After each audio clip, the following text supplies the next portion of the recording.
എൻ്റെ പേര് എൽസിറപ്പായി. എൻ്റെ സ്ഥലം മർത്താക്കര. ഞാൻ എൻ്റെ മകനും മരുമകൾക്കും 2 കുട്ടികൾക്കും വേണ്ടിയാണ് സാക്ഷ്യം പറയുന്നത്.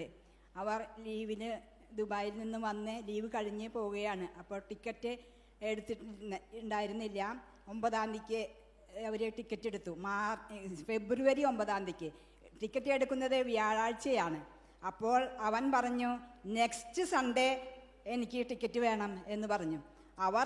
ടിക്കറ്റുകാർ കേട്ടത് നെക്സ്റ്റ് മന്താണ്. അവർ നെക്സ്റ്റ് മാർച്ച് 9-ാം തീയതിക്ക് ടിക്കറ്റ് ചെയ്തു. അത് കഴിഞ്ഞ് ഇവൻ പ്രിൻ്റ് എടുത്തിരുന്നില്ല, മൊബൈലിൽ മാത്രമാണ് അതുണ്ടെന്ന്. മൊബൈലിൽ നോക്കിയപ്പോൾ 9-ാം തീയതി കണ്ടു. മാർച്ചാണോ ഫെബ്രുവരി ആണോ എന്ന് നോക്കിയില്ല. നെക്സ്റ്റ് സൺഡേ എന്ന് പറയുമ്പോൾ വ്യാഴാഴ്ചയാണ് ടിക്കറ്റ് എടുക്കുന്നത്. അതുകൊണ്ട് ഞായറാഴ്ച തന്നെ എല്ലാ ഒരുക്കങ്ങളോടും കൂടി എയർപോർട്ടിൽ ചെന്നു. അവിടെ ചെന്നിട്ട് അവർ വെരിഫിക്കേഷൻ ചെയ്തപ്പോൾ പറഞ്ഞു, ഇത് ഒരു മാസമുണ്ട് ഈ ടിക്കറ്റിന്, ഇന്ന് പോകാൻ പറ്റില്ല എന്ന് പറഞ്ഞു.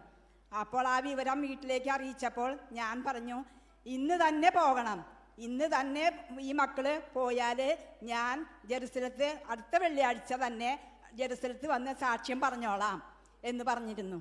അപ്പോൾ അവർ പറഞ്ഞു എയർ ഇന്ത്യ ഓഫീസിലേക്ക് പോകണം. എന്നിട്ട് അവരുമായിട്ട് സംസാരിച്ചു.